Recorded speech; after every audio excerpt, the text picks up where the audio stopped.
Welcome back, book besties. Hopefully you're comfy and you're ready to get into January's reads. I felt every emotion under the book. I almost cried. One of the books annoyed the hell out of me, which I will get into. I almost DNF'd a book that I actually ended up like loving, but we'll get into all of them. Also, we're gonna find out if I read any books and how much money I actually made for the jar, and if I spent all that money. So we might have a haul. I don't know, not that big of a haul because girl, it's not that much money I can make. But anyway, I read 8 books this month, and the one that I actually started the month off with, actually scratched out the year, was Make a Scene by Mimi Grace. This book I picked up purely because it was available on Kobo Plus via audiobook, and in the start of the month I still had a lot of stuff to do, like decluttering, you know, all the stuff you do at the start of the year before you reset. So I needed a little audiobook to listen to, and I thought this book was gonna be cute, just like fluffy. I almost thought it was gonna be like a back of thought type of book where I was just gonna leave playing while I do stuff. Boy, was I wrong. That book was spicy AF. I don't know what I was expecting. The cover, just the cover, look at the cover. I don't even know which side I'm putting it on, but it looks way too cute and way too sweet to be having what it had in there. That being said, I feel like the plot and the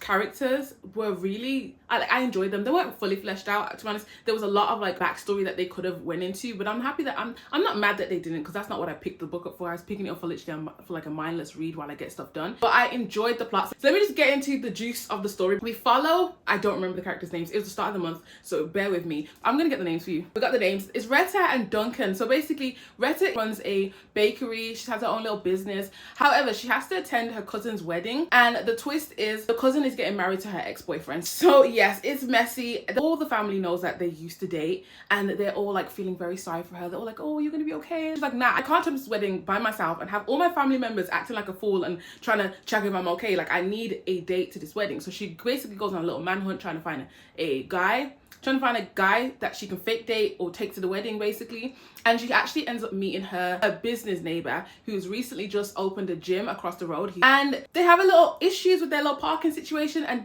eventually they come to an agreement. Now, how they actually meet in the book is one of my favorite things ever. Like, I just love the chemistry between the two characters. I like the close circle that they had, and I feel like there was just enough personal development in the book for it to be entertaining, but not enough to make it like a full, like, deep story. But there was definitely points that they could have touched on and kind of went into detail a bit more. Basically, there was points in the book with their family members that kind of made them the way they are, and the book could have delved into that a little bit more, but I'm not mad because I literally, as I said, picked it up for a mindless read, so I didn't mind that they didn't go into detail. But I felt like it gave me exactly what I needed, and I rated it 3.5 stars. I was so close to doing 4 stars. 4 star because of what I wanted to be, not because it's like this amazing story. Honestly, when I rate things, I think of it like this: like, you wouldn't rate a pancake on the same scale as a pizza. Like, you want different things. So when I'm going into a book that I want to be mindless and cushy and cute, that book gave what it needed to do, so it's a 4 star. Whereas if I go into like literary fiction, I don't expect it to be fluffy and cute and just, you know what I'm saying, frivolous. So ratings depends on what it is. Like, again, I don't want tomatoes on my pancakes, and I don't want syrup on my pizza, even though that kind of sounds kind of good, doesn't it? Actually, I don't. Anyway, next book. After the cozy cushy read, I decided to move into some thriller, and I started Freedom McFadden, The Boyfriend, which came available on Libby like right after, so it was perfect because I still had some resetting stuff to do around the house. I finished Mimi Grace in like 24 hours, so yeah, we moved into The Boyfriend, and this was one of the books that annoyed the hell out of me because what was that? Like, what was that? That was the weakest story ever. This book flopped, in my opinion. I feel like everything about it was so weak. The plot was not weak. The plot could have been amazing if she really did her thing, but I feel like she just pushed it out real fast, and like it just felt like lazy writing, in my opinion. Basically, this one follows, like, the storyline sounds good. Like, so basically it follows this girl named Sydney who has like the hardest time with dating, basically. Like, everyone she meets is just horrendous or whatever, but she finally bags this guy, her boyfriend, basically, and he's like this professional doctor. He's super smart, he's intelligent, da da da. She thinks she's hit the jackpot, doesn't she? And obviously it doesn't go that way, and you find out some crazy things. And the story plots, honestly, in my opinion, the way it wraps up at the end pissed me off because it was too easy. It felt like it was a little bit predictable. I rated 3 stars because it was entertaining, but at the same time I feel like it was lazy. It could have been so much better. It just didn't do for me the way her other books have. Like, I've read Never Lie and I've read The Housemaid from her, and those two were like really highly rated, so I suppose the author can't always hit every time, but that one just wasn't it for me. So I'm still gonna give her other books a chance. It's a tricky one because it wasn't good in my opinion, but it was readable, and I don't know why I didn't stop reading it. I think because it was audiobook and I had to do stuff, and it's rage baiting sometimes. It's just you know, entertaining as well as reading a good book. But that moves me on to a book that was actually on the cart, so let's have a round of applause because we actually made some money for the month. We read Colin Hoover, All Your Perfects. Now, this book is one that has been on my cart for more than 6 months, so that's £2 in the piggy bank for me to go shopping with.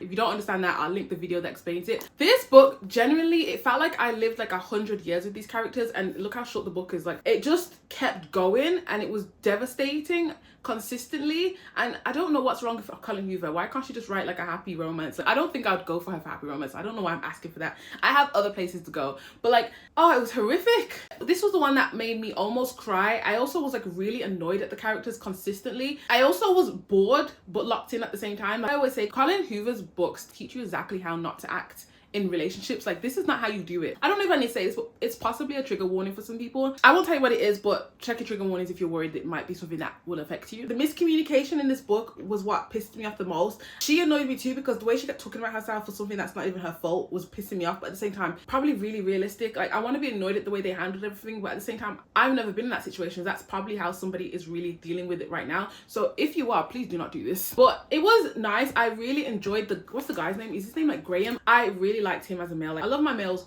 cool, calm and collected, you know what I'm saying? Like, I like them like that.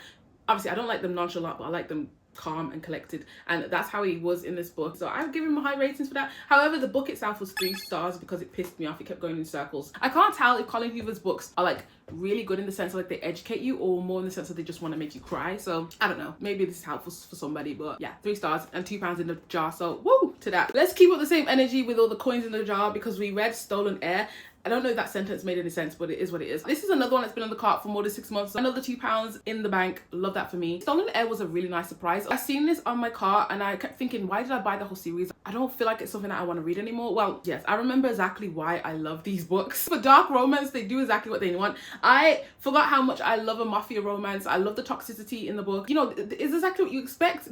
Somebody to get kidnapped and then fall in love with their capture. That's exactly what you want when you pick up a dark romance, and that's what these books do for me. However, this one was not my favorite in the series. You know what, it's the thing I'm realizing, I hate the whole virgin aspect in books. Like, I don't like when the girls, like, basically she's not even really innocent, but like, I don't like when they're like, I have been untouched and he's the first one. Ugh, it's just icky. I don't like it. So that's probably what made me not love it as much. Also, there's other reasons that I feel like I can't explain why it wasn't my favorite, but I definitely did remember why I loved them. They're really like fast paced and get to the point. It's very action packed, very ridiculous, and I loved it. I loved it for that reason. I think I rated this one, oh, I can't even remember what I rated this. 3.5 stars for this. It's what dark romance needs to do. Now we go into one that I've been so excited to get into. Is a book that I've been wanting to read for too long now, and I'm so happy to say it did what it needed to do for me. Paper Favor by Christina Forrest. Okay, firstly, it surprised me because I thought it was going to be more like hitting the funny points, you know, like kind of like a Talia Hilbert book, which I haven't even read, but I just assume it's funny.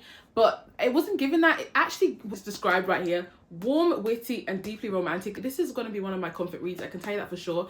I will be rereading this 100%. I was so invested in the characters. Anything good happened to them, I was generally like screaming by myself, like happy. When I stopped reading the book, I kept feeling like, oh, I want to go back over there. I just want to be in their world. It's such a comforting book, but at the same time, it's entertaining. I think I rated it 4.5 stars, but I want to rate it 5, and I don't remember what's holding me back. I might have to reread it, and I think if I reread it, it gives me the same vibe. Look, I literally wrote a note here. It says, I literally just screamed for Lily. I'm so happy for her. Yeah.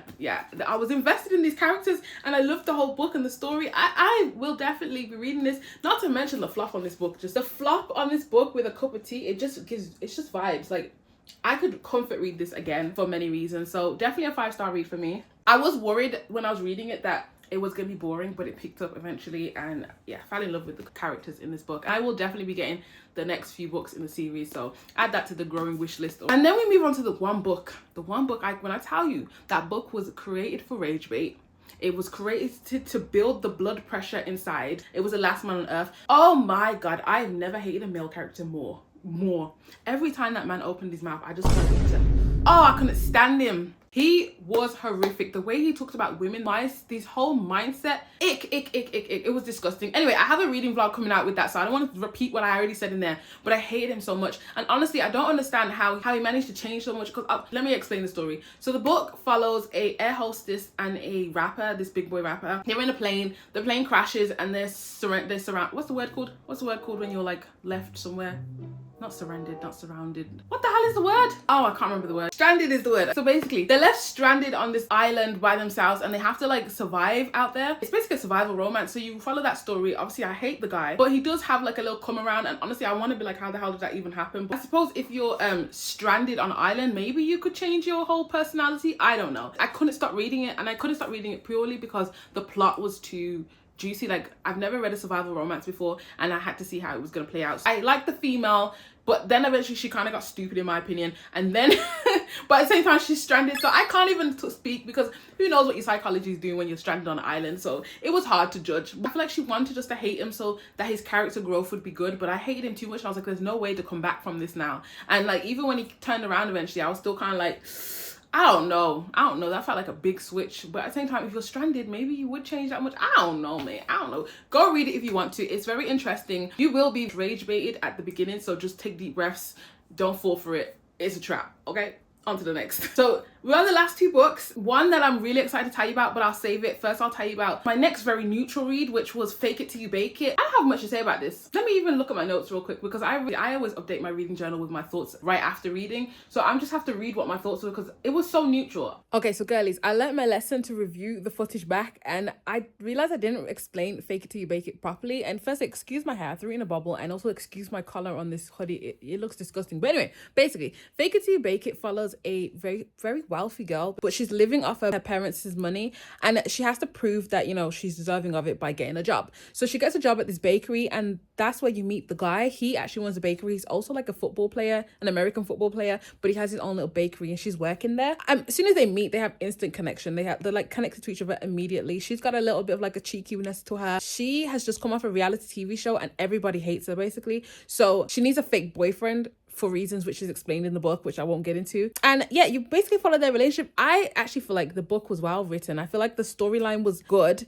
I feel like the character development was there. Like there was enough happening in there, but I don't know what it was. I strongly feel like it's because I picked up the book in the wrong mood. I had read a lot of cushy romances at this point, so I feel like I wasn't connected to this. But I truly think I will reread it though. I will reread it because it's on audiobook too, so I'll just listen to it while I'm doing something else. Next time when I need that like easy read. Yeah, unfortunately, it did only score like 3 or 3.5 stars. I feel like it could have been higher. A lot of people have rated it higher, but I just didn't do it for me. Anyway, that is all. It was the most neutral read ever. Like I didn't like the characters. Obviously, I didn't hate them like I did in the last book, but like they weren't my favorite. I liked watching them find love basically. It was a nice little romance. I think a lot of people will love it. It just didn't do it for me. So after that emotional roller coaster that I went through with all those books, I finally picked up a book that tried to test my patience, and yeah, it definitely did that because it almost got DNF'd on multiple occasions, and it was Cruel Prince. If you guys have been on my channel for a while, you know that this is a book that I've been finding so hard to get into. Like when I first started reading it, I think I stopped at chapter 2.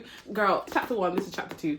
Like, what do you mean I stopped at chapter 2? Obviously there's a prologue, but it just takes so long to get into the meat of the story. Let's just address one of the most controversial comments about this book. It is 100% a political fantasy. Way more political than it is romance. And that's why I do feel like this book probably felt boring at the beginning, because right at the beginning, it spends a lot of time on the world building, and I've been spoiled by every other fantasy that I've read, for example, like Fourth Wing and Powerless, and even Agatar. Like Powerless literally starts with thick hot liquid drips down my arm. Blood, like you're in there already. In Fourth Wing, Violet's already about to enter some trials. Like this book spent the whole, like, I don't know how many chapters just talking about the way humans are treated and the what are they again? Not fairy, the folk, I don't know, whatever. It spent a long time doing that, and I kept wanting to DNF this book. I'm so happy to say that I didn't. I ate up the politics once they kicked into the juice of the story. I enjoyed the female lead. I like how different she was. She was like, you kind of realized who she was and she just went with it. She was like, this is me in it. And I really like that. There is some romance in it, but it does give you enemies to lovers vibes.